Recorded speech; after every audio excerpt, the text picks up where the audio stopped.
Hola, mucho gusto. Soy Estefany Grajales, representante legal de la Fundación Comunidades Unidas de Colombia. Hoy nos encontramos aquí con Dairo Abril, con el que queremos tener una conversa precisamente por toda la situación que se ha venido presentando en el municipio de Puerto Boyacá, y queremos hacerles unas preguntas muy puntuales y entablar un pequeño diálogo para también tener muchas aclaraciones y que también tengan la posibilidad de hablar, ¿no? Como que también tengamos la posibilidad de escuchar desde ese otro ángulo la historia. Hola, Dairo, pues muchas gracias por precisamente aceptar que nosotras podamos venir aquí a conversar con ustedes, y queremos que nos cuenten un poco sobre todo esto que está pasando y sobre todo aclarar muchos comentarios que hoy están en las redes sociales y que ustedes también tengan la posibilidad de contarnos su historia. Una de las preguntas que más nos suscita aquí en este espacio es los comentarios de estigmatización más fuerte. Y es una pregunta un poco fuerte, pero pues que es necesario hacerla, y es: Dairo, ¿campesinos o guerrilleros? Bueno, no es que sea una pregunta fuerte, creo que es necesario darle una respuesta a esa pregunta, porque la venimos viendo también en los comentarios. Muchos comentarios como que son guerrilleros, que vienen infiltrados, que después la demora es que los dejemos entrar, que ya se convierten en lo que son. La respuesta es campesinos. Campesinos sufridos por la violencia. Hemos tenido que albergar todas las violencias del país. Primero llegan los grupos guerrilleros, porque no nacieron en el Catatumbo, llegaron. Y luego también llegan los paramilitares, tampoco nacieron, nos los enviaron. O sea, hemos sido víctimas de todos los conflictos, y hoy desplazados por los guerrilleros o por las guerrillas. En este caso el ELN, en el conflicto contra la FARC, pues también nos afectan a nosotros, porque no se distingue entre ninguna parte, ¿sí? No se separa campesinado con los grupos armados. Entonces, definitivamente campesinos. Bueno, Dairo, y teniendo en cuenta la historia de Puerto Boyacá, ¿por qué elegir Puerto Boyacá como un territorio para desplazarse? Bueno, nosotros consideramos que Colombia pues es de todos los colombianos, ¿no? Que nos pertenece todo en todas partes, toda Colombia nos pertenece, por decirlo así. ¿Por qué Puerto Boyacá? Cuando entramos a las redes sociales a investigar el estado de Puerto Boyacá, nosotros estamos buscando un lugar donde no haya conflicto, que es difícil aquí en Colombia, ¿sí? Que no hayan guerrillas y que tampoco hayan paramilitares, que el control de las armas las tengan las fuerzas públicas, como es debido, ¿sí? En esa búsqueda de las redes sociales encontramos la historia paramilitar de Puerto Boyacá, pero nos dice que ya no hay conflicto, o sea, que ya no hay paramilitares, ni tampoco hay guerrilla. Es lo que nos trae al imaginario que es la tierra ideal para nosotros comenzar a trabajar, a hacer nuestra vida como campesinos que somos. Es eso lo que nos atrae acá. Bueno, lamentablemente una cosa es lo que se dice por las redes sociales, una cosa es lo que se dice a los medios de comunicación, y otra cosa es la que nosotros nos encontramos cuando llegamos acá. Dairo, ¿y cuáles fueron esos acuerdos? O sea, ¿cómo fue todo ese proceso? Porque claro, ustedes dicen, vamos a elegir Puerto Boyacá porque es una tierra que alberga paz, y que ese es, digamos, que el imaginario que tenemos todos los colombianos o hasta los mismos puertoboyacenses, y que hoy hay una indignación también muy grande desde las comunidades por las entrevistas o diferentes comunicaciones que se están generando en las redes sociales, de que aquí no se alberga ese territorio de paz, ¿cierto? Que es como lo que hoy tienen indignación a las familias, y que es algo también importante para explicar en este momento, ¿cierto? Desde el por qué creímos que llegamos a un territorio de paz, pero las situaciones que están pasando, ¿por qué llevan al imaginario o por qué lleva a esos argumentos y a esas conclusiones de que realmente no hay una paz? Y es algo importante para explicarle a la comunidad por qué se llega a ese concepto de que no es un territorio como se vende precisamente en las redes sociales. Bueno, se llega a esa determinación porque se encuentra mucha xenofobia. Entonces, y se descubren muchas cosas que quizás la misma comunidad no sabía. Y es que existen intereses oscuros, intereses que no permiten y que han limitado o le han hecho creer a la población que Puerto Boyacá es solamente para la población que está registrada, ¿sí? Ahí es donde encontramos que hay una doble moral, porque por ejemplo, y otra cuestión que lo descubre es cuando se presenta en nuestra llegada acá, se presentan los siguientes hechos, y es que la comunidad muy inquieta, en su primer día algunos líderes se acercan a nosotros y nosotros le hacemos una invitación a articularnos como víctimas. Ellos nos manifiestan, nosotros tenemos 5.000 víctimas y ustedes llegan y son otras víctimas que va a albergar el municipio, y nosotros les respondemos, nosotros queremos hacer un trabajo de articulación con ustedes, y aprovechando que la Agencia Nacional de Tierras nos está dando tierras a nosotros, pues de ahí mismo partimos desde el punto de la exigencia para que también el gobierno nacional empiece a atender los reclamos de las víctimas de Puerto Boyacá, ¿sí? Así lo vimos nosotros el 3 de abril que llegamos acá. Lamentablemente los comentarios fueron escalando, ¿sí? Y pensamos que la reunión del 8 iba a ser una reunión de articulación, pero para nuestra sorpresa encontramos los discursos llenos de xenofobia, llenos de rencor, llenos de odio. Y encontramos que la población firmante del acuerdo de paz, que también es victimaria en algunos casos a las familias de Puerto Boyacá, son los que hacen el discurso en nuestra contra, exigiendo que nos expulsen, ¿sí? Eso nos evoca de que aquí no hay una reconciliación real y que hay algo oculto que no se quería dar a conocer, pero que afortunadamente o desafortunadamente con nuestra llegada queda a la luz pública, se destapa, que en realidad no es Puerto Boyacá como se está pintando, como que les está haciendo creer al turismo, que en realidad aquí hay problemas de reconciliación muy fuertes que se tienen que venir a revisar. Y es allí, desde ese punto de vista, como nosotros también somos personas, yo soy firmante del acuerdo de paz, yo no lo puedo negar, lo he dicho públicamente, pero yo sí me desarmé las manos y desarmé el corazón. Yo considero estar en la disponibilidad de hablar con cualquier otro firmante del acuerdo de paz.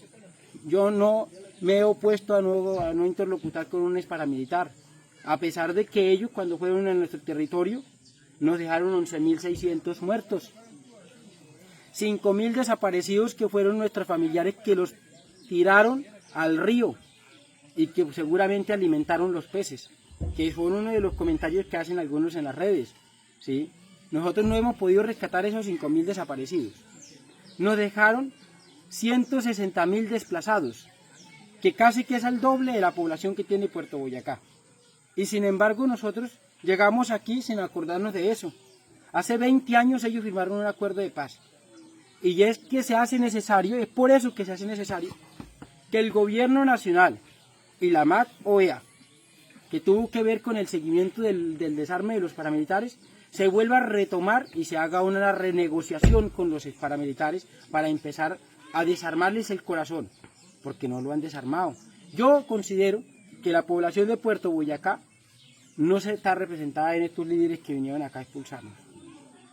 Yo considero que esa población teme hablar y teme decir la verdad, teme decir no, yo no estoy de acuerdo que se vayan, pero sin embargo, por el temor a ser estigmatizado también por 750 firmantes del acuerdo de paz de los paramilitares, les da miedo decir eso y prefieren callarse la boca, porque eso es lo que uno logra evidenciar. Entonces, sería eso como lo que te quiero responder en este particular. Porque realmente lo que usted dice es muy cierto, y es que es importante que podamos construir en medio de la diferencia.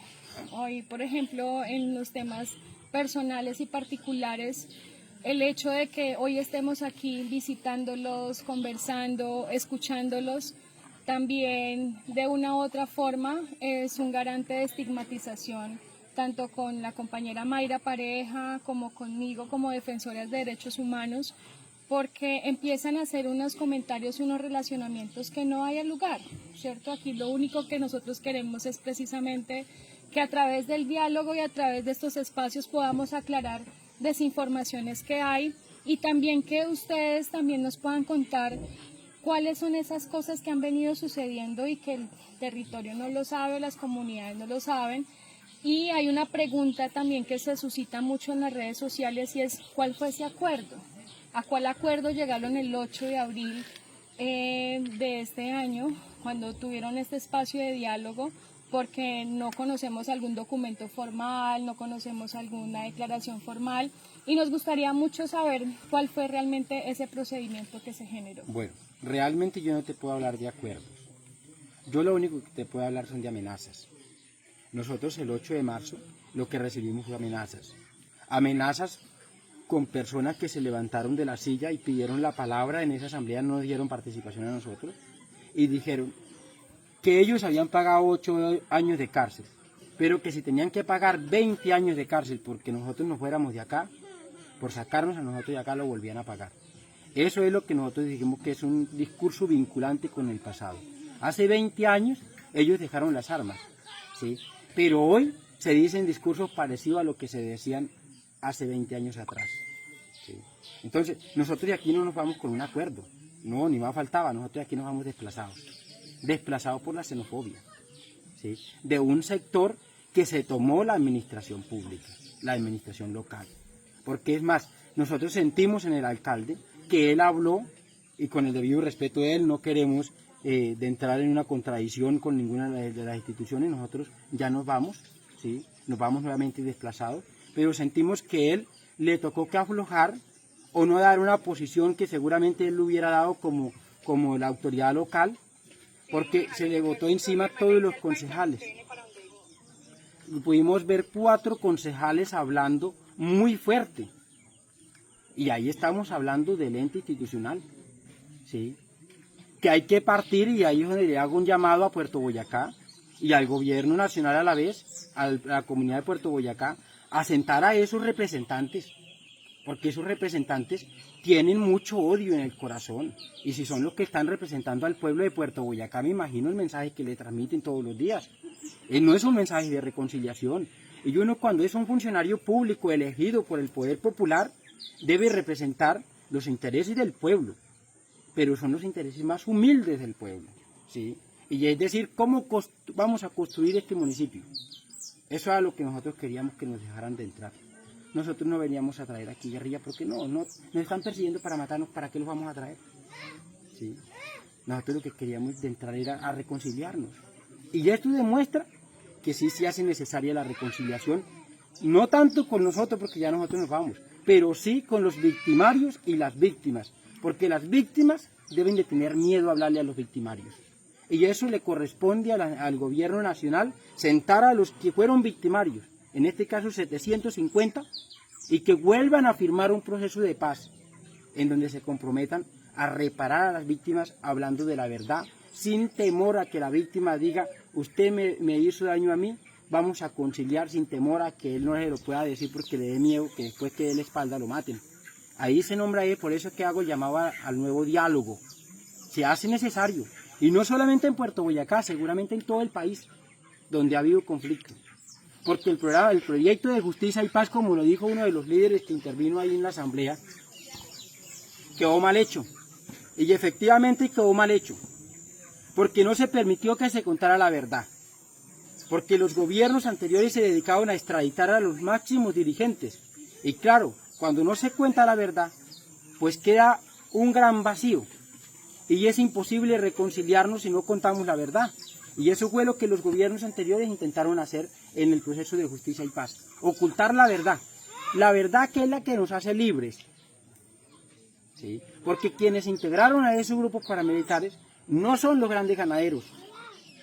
Son hijos de campesinos que fueron utilizados y que siguen siendo hoy en día utilizados. A eso es lo que nosotros enviamos, por eso invitamos nuevamente al proceso de otra vez la renegociación, para que lo que quedó mal hecho se pueda hacer bien hecho.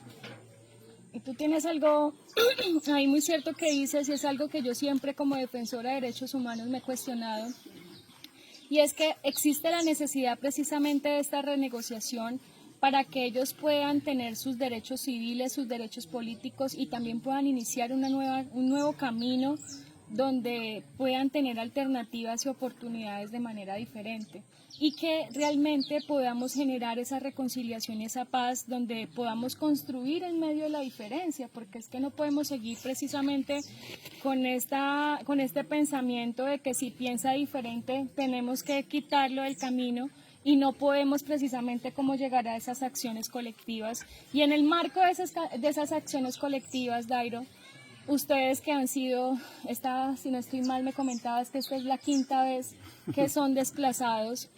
¿Cuál es el mensaje precisamente a las víctimas? Porque muchos decían que a ustedes porque sí les habían dado las ayudas y sí les habían llegado las ayudas y a ellos no. ¿Qué es lo que tienen que hacer las víctimas precisamente para que puedan ser garantes de que el Estado les ponga atención? Y ustedes hoy que tienen que vivir nuevamente esta situación y que, como nos decías ahora detrás de cámaras, no guardas odio en tu corazón, ¿qué es eso que quieres hacer antes de irte de este territorio y cuál es ese mensaje que quieres dejarle a las víctimas de Puerto Boyacá y de Colombia? Mira, lo primero que se tiene que hacer en las víctimas es unirse, es hacer un proceso verdadero de unión y de perder el miedo a decir la verdad, porque la verdad nos hace libre. Es nada más, es la única herramienta que tenemos para ser libres, es la verdad. Y si no se dice la verdad, va a ser muy difícil. Y lo otro es unirse, estar muy unidos. Para lograr las cosas uno necesita unirse. Nosotros no fue fácil que la Agencia Nacional de Tierra no nos dio estas tierras a nosotros, porque éramos muy bonitos. La Agencia Nacional de Tierra nos dio estas tierras a nosotros porque le demostramos que nosotros éramos una comunidad unida, que a pesar del desplazamiento, de la persecución, y todos nosotros nos mantuvimos siempre compactos, y siempre hablamos de 62 familias, y eso es lo que tenemos, 62 familias. Nosotros nos mantuvimos en esa línea de las 62 familias, y a esa familia era la que pretendíamos que había que beneficiar. Nosotros mantuvimos la unidad, ¿sí? La unidad con verdad, porque tiene que ir acompañada de la verdad. Y una cosa muy importante que tienen que tener las víctimas de Puerto Boyacá es identificar verdaderamente a sus representantes. Los representantes tienen que salir del seno de las víctimas. Ese es uno de los principios reales para lograr los objetivos. Y ese representante debe sentir tanto dolor por ser víctima que no puede dar el brazo a torcer y dejarse comprar por ofrecimientos de otros sectores. Porque es que cuando representa a las víctimas de este país, tienes ofrecimiento de los victimarios todos los días para que no hagas el trabajo bien. Y por eso yo invito a las víctimas de Puerto Boyacá a unirse. Tanto los de los paramilitares como los de la guerrilla, los víctimas cometidos por la fuerza pública, a unirse, a eliminar las diferencias, porque al fin y al cabo somos colombianos, y mientras no seamos capaces de reconciliarnos nosotros mismos como víctimas, va a ser muy difícil lograr nuestros objetivos. Ese es un mensaje que yo les envío, ¿sí?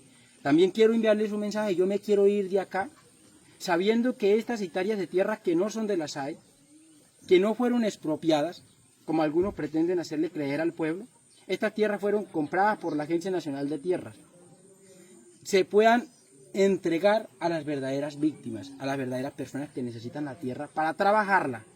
También les quiero mandar un mensaje y no se dejen engañar con el cuento de que estas tierras no son productivas. Todas las tierras son productivas. El problema es que no se les siembra la productividad. Como pueden ver aquí en estas tierras, este es un pedazo de potrero normal como cualquier potrero. Aquí no se le ha hecho un trabajo diferente. Lo podemos ver por la contextura de los suelos. Y si ustedes miran esas matas de plátano, les da el visto de que son tierras productivas. Porque el plátano no se da en cualquier parte. El plátano es exigente, sobre todo porque él requiere de mucha agua. Y si no se han secado, es porque estas tierras se pueden mantener. Y no hay un sistema de riego para esas cuanticas matas de plátano. Entonces, la intención es decirle al pueblo que estas tierras no producen porque toda la vida han estado convertidas en pasto. Y obvio, cuando las tierras tienen un solo producto, un solo cultivo, en este caso pasto, viene el tema de la erosión, porque la ganadería es la que más contamina en el medio ambiente, ¿sí? Y entonces encontramos pedazos pelados que no tienen nada, como esos que vemos al frente. Pero es producto de tantos años de estar trabajando con un cultivo, que es la ganadería. Pero si le damos la vuelta y los transformamos en productoras de cacao, nos da cacao. Si le sembramos plátano, nos produce plátano. porque son tierras muy productivas, nosotros lo pudimos identificar no más con una sola mirada. Tenemos suelos aquí en esta finca que tienen 60 centímetros de espesor de tierra de capa vegetal, es decir, 60 centímetros de la materia de la capa vegetal primaria. Eso es sorprendente. Y encontramos que en la parte más alta tenemos una vegetación, una capa vegetal de 27 centímetros. Que todavía la planta encuentra nutrientes a más de 50 centímetros de profundidad en la tierra. O sea que son aptas para sembrar plantas de raíz. Entonces, ese es el mensaje que le quiero enviar a las víctimas. Seguramente requiera de algunas ayudas, como por ejemplo un acueducto más potente en Pavita, para que les pueda suplir las necesidades a las familias que van a vivir acá. Una política del gobierno de autoayuda para que los campesinos que reciban la tierra no sean presionados por los grandes ganaderos, que tenemos entendido que aquí se pagan cuotas paritarias de tierra. Entonces el gobierno nacional, les hemos invitado en la invitación al gobierno nacional a venir a asesorar a esos campesinos para que no los obliguen a tener que venderle al ganadero del lado, sino que se puedan mantener las unidades productivas en el tiempo y que esta vereda de Puerto Boyacá, esta vereda de Pavitas, vuelva a ser lo que dijo el alcalde que había sido, la región más productiva de manera agropecuaria, que de aquí se sacaban camionados de plátano, que se sacaba chocolate, le dicen acá, nosotros le decimos cacao, ¿sí? Yo quiero irme de acá algún día conociendo que la familia que ocupen este predio la pusieron a producir porque tiene la vocación productiva.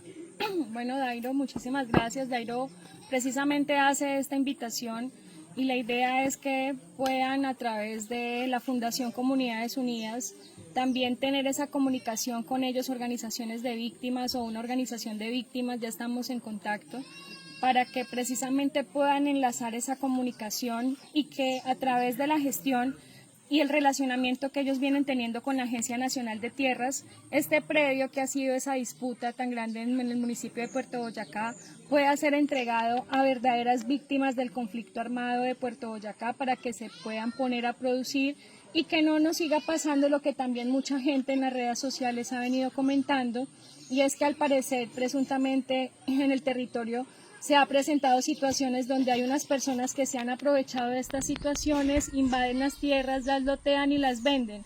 Así que ellos también como víctimas y que conocen todas estas situaciones que pueden pasar en muchos lugares, quieren precisamente garantizar o que se garantice que esta tierra va a ser entregada realmente a líderes y lideresas de víctimas, campesinos, para que puedan producir estos suelos. Él nos comentaba que aquí ya hay un estudio por parte de un ingeniero agrónomo, ya hay un estudio de suelos donde muestra precisamente la productividad de la tierra, y pues bueno, nosotros como fundación también queremos decirle a las comunidades que aunque esta no es una historia realmente que nos va allá a generar una buena imagen en el mundo o en Colombia, porque precisamente es algo que no está bien visto por la emergencia que tenemos en el país, y por eso se ha insistido tanto de que estas prácticas no deben ser, no son las más acordes para entablar los diálogos o para accionar, porque estamos en una emergencia humanitaria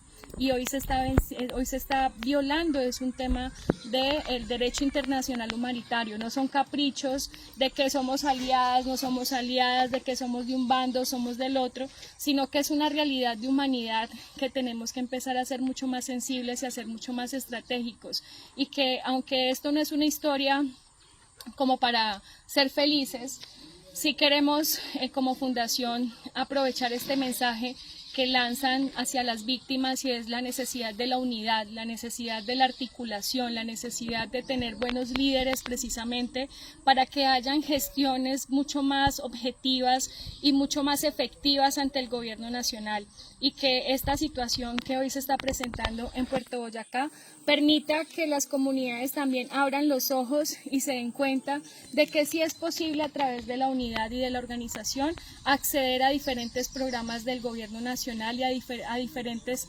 acciones que se pueden generar en el territorio si decimos la verdad, si no tenemos miedo a hablar y sobre todo si nos organizamos para construir verdaderamente un territorio en paz. Dairo, muchísimas gracias. Nosotros somos de la Fundación Comunidades Unidas de Colombia.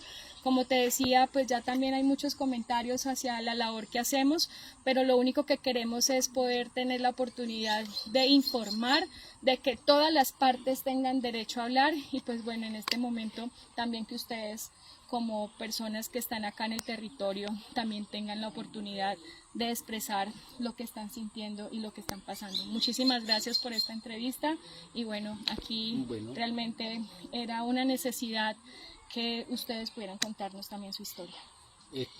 Queremos también agradecerles a ustedes porque verdaderamente hemos visto, no nos conocíamos, hay que aclararle eso también a los medios y a los puertoboyacenses, no los conocía, no las conocía, no sabía de esa lucha y quiero manifestarles una frase que siempre he utilizado y es que la verdad no nos cueste la vida. En Colombia se ha acostumbrado a eliminar al que dice la verdad y a endiosar al que dice la mentira, ¿sí? En esta ocasión quiero invitar al pueblo de Puerto Boyacá a que rodeemos a los que dicen la verdad, porque la verdad nos hace libres. A citar también pasajes de la Biblia, ¿sí? Hace 2025 años nació un ser en la tierra que todo el mundo alaba hoy en día y le decimos Jesús, ¿sí? Que vino a morir por nosotros. Y precisamente Él dio la vida por decir la verdad. Entonces, no podemos nosotros permitir, los hijos de Él que fuimos hechos a imagen y semejanza, no podemos permitirnos seguir eliminando al que dice la verdad, porque seguimos pecando. Es como si asesináramos a Dios. Y quiero terminar citando esta parte también que es bíblico, que dice la Biblia, que si algún día llegase a tu casa alguien con sed y le das de beber, me diste de beber a mí. O sea, que ese quiere decir que era Dios el que pasó por allí. Y si alguien pasó con hambre y le diste de comer al hambriento, le has dado de comer a Dios. Ese mensaje se los quiero dejar para la reflexión. Porque hay que reflexionar sobre cómo estamos obrando, cómo estamos actuando. Y hay que reflexionar hasta dónde vamos a continuar con esta farsa o con esta guerra. La guerra tiene que parar y tenemos que empezar a vernos como hermanos. Y yo siempre he querido decirles, y una invitación que le hago a todos los colombianos, yo sé que este medio se difunde mucho, estas entrevistas se difunden mucho, y es, saquemos nuestra cédula y pongámosla al frente, y si ahí aparece el rostro de un ser humano, es porque somos humanos. Pero si hay la cara de un animal, hay que volver a la registraduría para que nos corrijan la fotografía.